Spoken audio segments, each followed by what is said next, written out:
I think you'll begin to see it. I mean, we have not seen the impact in the last 2 months of the Middle East war in terms of energy price transmission. It's coming, and it's coming big, and the consumers have not felt the pressure at all. And think about a consumer with limited income having to spend more directly on fuel and indirectly on other items for fuel, or dependent on fuel. The shock is coming. We have old inventory. आज की चर्चा आखिर किस बारे में है? दरअसल भारत के जाने माने बैंकर और विजनरी उदय कोटक जी ने हाल ही में एक CII इवेंट में बेहद दिलचस्प और गहरा आर्थिक विश्लेषण दिया था। अब ग्लोबल इकोनॉमिक्स और नेशनल स्ट्रैटेजी सुनने में ये शब्द थोड़े भारी लग सकते हैं, है ना? लेकिन फिक्र मत कीजिए, आज इन्हीं कॉम्प्लेक्स आइडियाज को हम बिल्कुल सीधे और कॉन्वर्सेशनल तरीके से डिकोड करेंगे, ताकि दुनिया के बदलते आर्थिक माहौल की पूरी पिक्चर एकदम क्लियर हो जाए। चलिए सबसे पहले बात करते हैं अ रिटर्न टू ट्राइबलिज्म की। आजकल ना हम सब जियोपॉलिटिक्स को लेकर एक कंफर्ट जोन में आ गए हैं, पर अब वक्त आ गया है इस आरामदायक सोच को थोड़ा झंझोड़ने का। देखिए, पिछले करीब 80 सालों में यानी 1945 के बाद से हमने एक पैटर्न देखा है। जब भी दुनिया में कोई संकट आता है तो आखिर में हालात नॉर्मल हो ही जाते हैं। इसे हम रिवर्जन टू द मीन कहते हैं। सब वापस ट्रैक पर आ जाता है।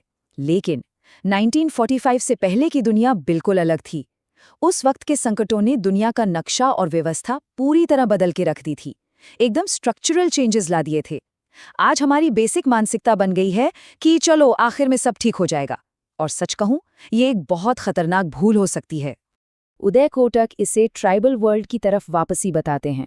एक ऐसी स्थिति जहां दुनिया ट्राइब्स या कबीलों की मानसिकता से चल रही हो, जहां रॉ पावर यानी कच्ची ताकत, जमीन पर कब्जा और रिसोर्सेज को बस अपने पास जमा कर लेना ही सब कुछ हो। जरा सोचिए, मिडिल ईस्ट के छोटे से समुद्री रास्ते पर कब्जा दुनिया के एक बहुत बड़े हिस्से की किस्मत और उसकी कमजोरी तय कर सकता है। ये बिल्कुल वैसा ही है जैसे पुराने जमाने में कबीले अपनी ताकत बढ़ाते थे, बस आज इसका स्केल पूरी दुनिया का है। अब इस ग्लोबल रिस्क को अपने देश के फाइनेंशियल स्थिति पर रखकर देखते हैं, द नेशनल बैलेंस शीट। क्योंकि सीधी सी बात है, इस नए कबीली दौर में वही देश टिकेगा जिसकी अपनी आर्थिक नींव यानी बैलेंस शीट चट्टान जैसी मजबूत होगी। $1.5 ट्रिलियन, ये कोई छोटा मोटा अमाउंट नहीं है। ये पूंजी का एक विशाल पहाड़ है। ये वो रकम है जो फॉरेन पोर्टफोलियो और फॉरेन डायरेक्ट इन्वेस्टमेंट के रूप में इस वक्त हमारे देश में मौजूद है। लेकिन इसमें सबसे बड़ा रिस्क क्या है? रिस्क है इसके उड़ने का, यानी फ्लाइट रिस्क। जब दुनिया में हालात खराब होते हैं ना, तो ये पैसा तुरंत अपना रास्ता बदलकर देश से बाहर निकल सकता है।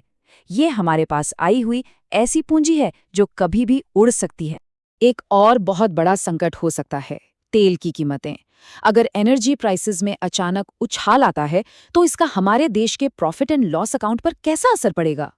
अगर तेल $65 से $70 पर रहता है तो हमारा डेफिसिट लगभग $45 बिलियन यानी GDP का करीब 1.1% होता है। लेकिन जरा सोचिए, अगर ये कीमत बढ़कर $100 तक पहुंच जाए तो हमारा डेफिसिट सीधा $100 बिलियन पार कर जाएगा, जो कि GDP के 2.5%, 2.5% से भी ज्यादा है। ये इकोनॉमी के लिए एक बहुत तगड़ा झटका होगा। लेकिन घबराइए मत, एक अच्छी खबर भी है। हमारे पास $670 बिलियन का एक बहुत मजबूत फॉरेक्स रिजर्व मौजूद है, जो हमें एक सेफ्टी नेट देता है। याद है 2013 जब हम दुनिया के फ्रैजाइल 5 में आते थे क्योंकि हमारे पास रिजर्व्स नहीं थे? आज हमारी स्थिति कहीं बेहतर है। पर यहाँ भी एक पेच है।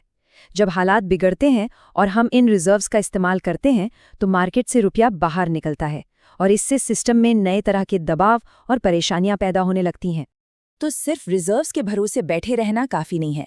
हमें अपनी एनर्जी निर्भरता को परमानेंटली ठीक करना होगा। अब इस कड़ी हकीकत पर ध्यान दीजिए। इलेक्ट्रिक व्हीकल्स यानी EVs को अपनाने के मामले में चाइना आज 60% पर बैठा है और भारत हम अभी सिर्फ 3% पर हैं। ये अंतर खुद चिल्ला कर बता रहा है कि हमें अपनी एनर्जी डिपेंडेंस को ठीक करने की कितनी सख्त और जल्द ज़रूरत है।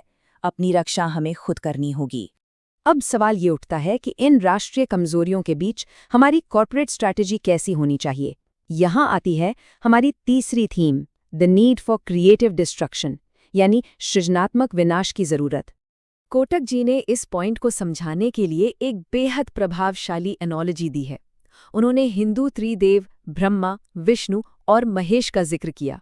सबसे पहले बात करते हैं ब्रह्मा की, यानी सृजनकर्ता। बिजनेस की दुनिया में ये वो शक्ति है जो नए विचार, नए इनोवेशंस और नई संभावनाओं को जन्म देती है।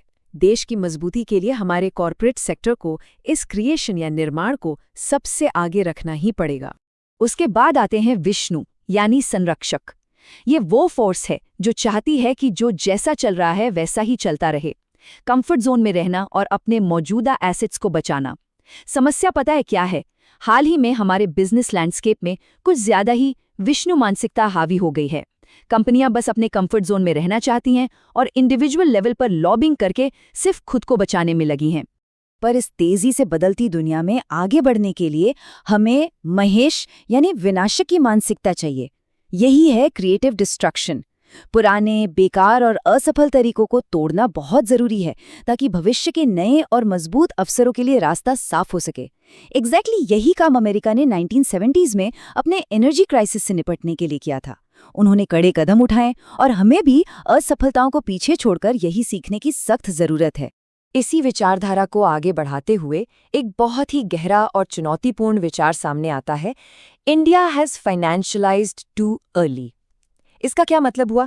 मतलब हमारी कंपनियां आने वाले 3 से 5 साल का लंबा और मजबूत विजन बनाने के बजाय हर क्वार्टर बस अपने स्टॉक की कीमत बढ़ाने पर फोकस कर रही हैं।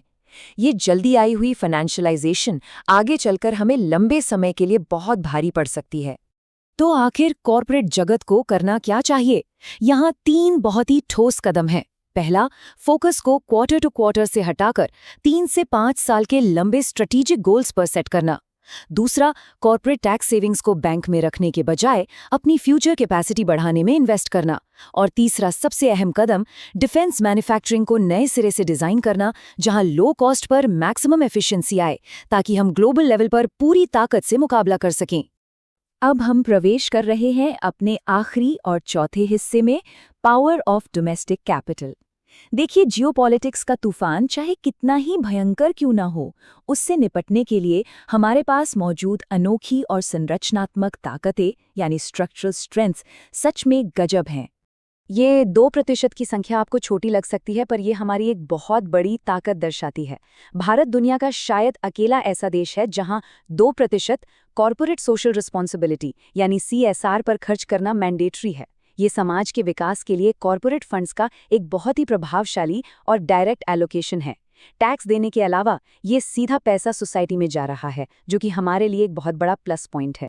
और इसी दिशा में एक और जबरदस्त स्ट्रक्चरल बदलाव देखिए, हमारे अपने यानी डोमेस्टिक म्यूचुअल फंड्स में गजब की तेजी आई है। पहले हम फॉरेन रिस्क कैपिटल पर डिपेंड थे, पर अब डोमेस्टिक सेविंग्स सीधे तौर पर इक्विटी मार्केट्स में हिस्सा ले रही हैं। इसका नतीजा क्या निकला? अब हमें दुनिया से आर्थिक मान्यता या एक्सटर्नल फाइनेंशियल वैलिडेशन की उतनी जरूरत नहीं पड़ती। आपने सुना होगा ना, म्यूचुअल फंड सही है। वैसे बात सच है, ये घरेलू फंड आज आर्थिक स्थिरता का एक मजबूत स्तंभ बन चुके हैं। अब इस पूरी चर्चा को समेटते हुए एक बेहद दमदार विचार अपने जहन में बिठा लीजिए, prepare for Paranoia before the event. जब हवाएं अनुकूल हों, तभी हमें सबसे बुरे वैश्विक झटकों के लिए खुद को तैयार कर लेना चाहिए। किसी आने वाले तूफान का इंतजार मत कीजिए। संकट आने से पहले अपनी तैयारियों को लेकर थोड़ा पैरानॉइड रहिए। झटका हमारे लोकल मार्केट में महसूस हो, उससे कहीं पहले हमारी शील्ड एकदम तैयार होनी चाहिए। तो आखिर में इस गहरे विश्लेषण को हम एक विचार उत्तेजक सवाल के साथ खत्म करते हैं। दुनिया की जियोपॉलिटिक्स पूरी तरह बदल रही है, कबायली दौर वापस लौट रहा है, ऊर्जा पर संकट खड़ा है। तो क्या आज के हमारे बिजनेस इस खराब मौसम में भी, रफ वेदर में भी बेहतरीन प्रदर्शन करने के लिए सच में तैयार हैं?